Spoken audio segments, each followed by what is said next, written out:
Let's talk about sex. This is the topic of our recollection this month of March. Welcome to St. Lucia Hermitage. This is your Kuya Mel. In this session, pag-uusapan natin tungkol sa sexuality. Kung paano mo tinitingnan ang sarili mo bilang lalaki o babae. We will look back at your earliest memory of your sexuality, and to do this, we will start first with a meditation reviewing your earliest experience. Let us take a moment of silence. Recall your earliest awareness of your sexuality. Noong bata ka pa, paano ka naging aware sa iyong kasarian? Kung paano ka kaiba sa babae o lalaki? Recall what your dad or mom told you about it, or other people close to you, people you encountered. What do they tell you? If you are done, write down in your journal the answers to these questions. Later, we will make an analysis on your answers. Early in childhood, we become aware of our sexuality by the presence of our genitals. Yung ari natin. Nagiging curious tayo once we find we are different from another. Dito nakikita na ako bilang lalaki ay kakaiba sa babae dahil sa iba yung ari ko, yung genitalia ko, kaiba sa mga babae. But as young as 3, we have no idea of its use for procreation. Basta we become aware of it pag halimbawa, pag naiihi. Then, yun din ang nagsasabi kung ikaw ay lalaki o babae. People has expectations for what boys should be doing and what girls are expected to be doing. And we usually follow. As a child, I grew up knowing aware that I am a boy. And when I got close to a girl, they tease us, "Uy, nanliligaw, binata na." I wonder why. Then I learned that boys are encouraged to like girls. Their reactions also confirm how I feel, especially if I like the girl and I like her to be around for us to play. When I become rude, sinasaway ako ng yaya ko, and my yaya will tell me it's not good for a boy to be rude towards girl because a boy should be a gentleman to any lady. So here, I learned how to behave as a boy, and I also heard too how girls should behave as well.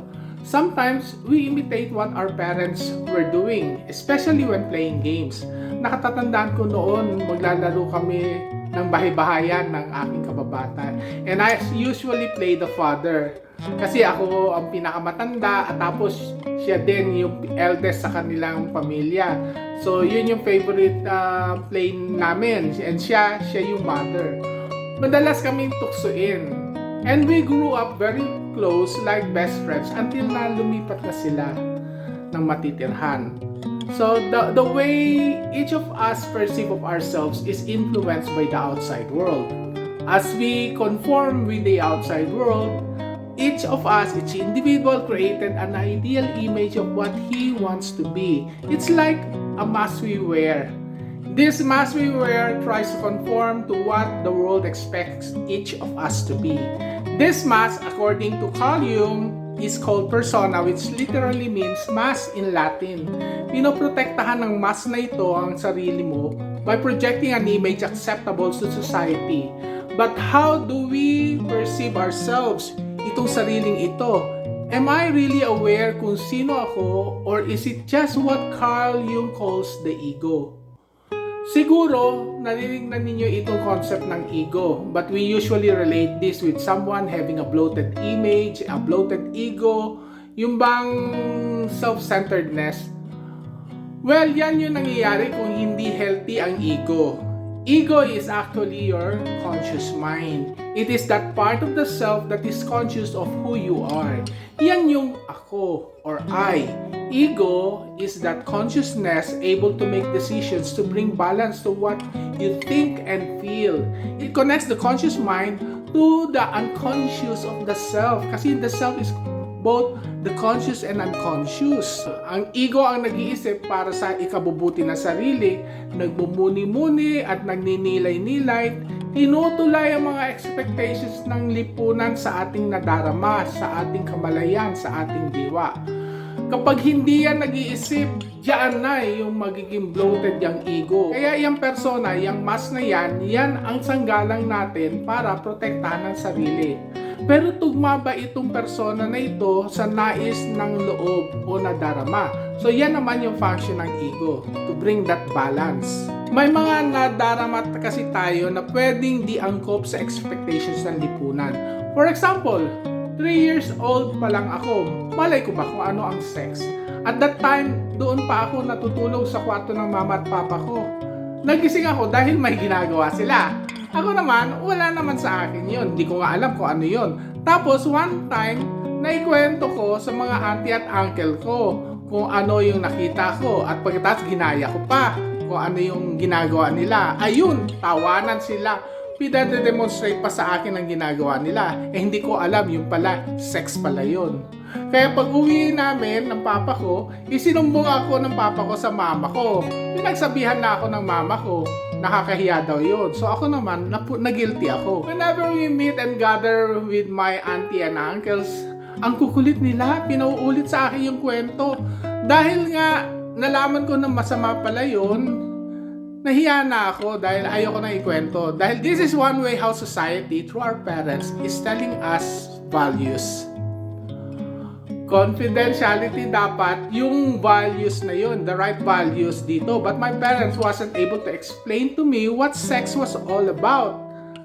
Kaya yung nasa loob ko, yung feelings ko, yung kahiya-hiya yaan, yun akala ko hindi ko na gets na about confidentiality yon, kundi ang naunawaan ko lang ay masama yung sex, kaya sumama tuloy ang tingin ko sa sex.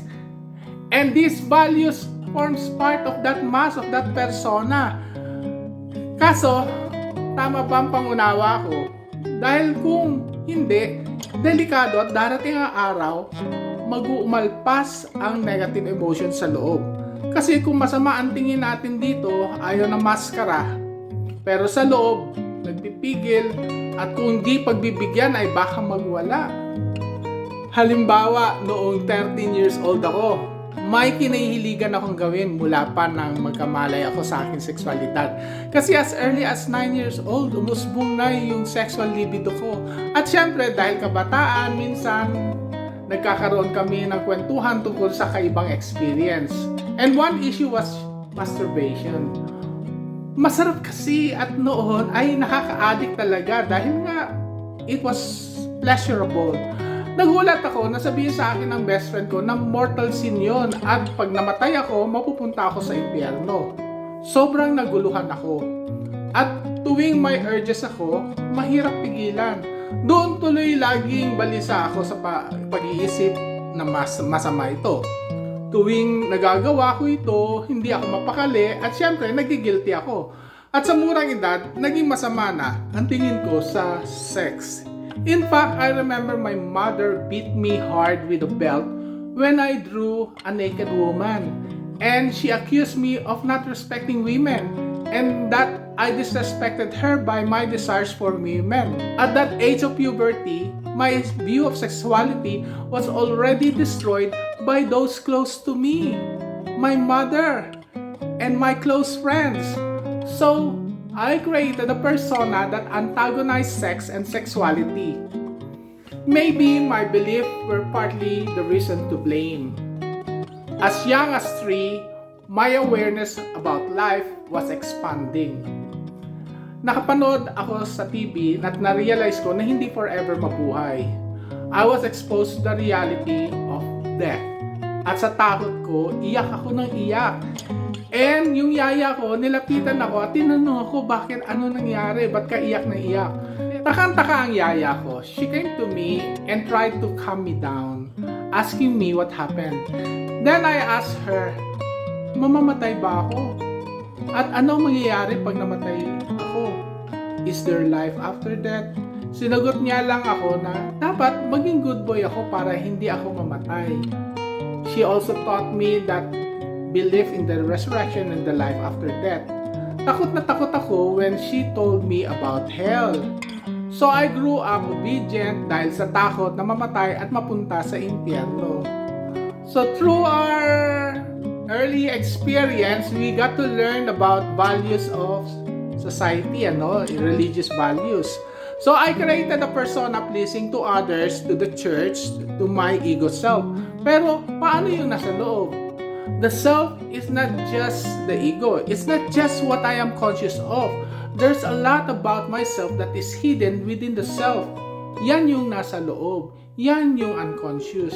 Yan yung mga emotions at madalas maaaring hindi ka aware. O maaaring aware ka sa emotions mo, pero di aware sa dahilan kung bakit ka balisa, bakit natatakot, bakit ka naaakit, bakit ka nahihiya. Everything that we dislike, we feel embarrassed of. These are part of what Carl Jung calls the shadow, yung anino natin. And you won't be able to become a better person unless you are able to resolve this conflict with your own shadow. Unfortunately, many of us have relegated sex, our idea and feelings about it, hidden in our own shadows. For your assignment, I would like you to write in your journal. In your journal, write down what you remember in your childhood. Balikan ng mga alaala noong bata pa.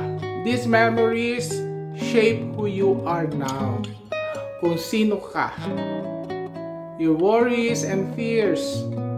Mga pangamba at takot. This help created the mask you wear, your persona. We will try to recall how this persona or this mask started to emerge. So first, recall those experiences and how you get to know who you are as a boy or a girl, or how you differ from the other. And second, what role was your favorite to play and how it manifests. The way you act, your gestures, mga gawain o gawi. Third, what do people say or teach you? And fourth, tungkol sa sex, ano ang unang karanasan mo? Paano nito pinupukaw ang iyong pansin? How you look at sex? Kasalanan ba tingin mo dito? Is it a sin? Who told you? Sino nagsabi? Paano mo nalaman? How did you learn that it is a sin?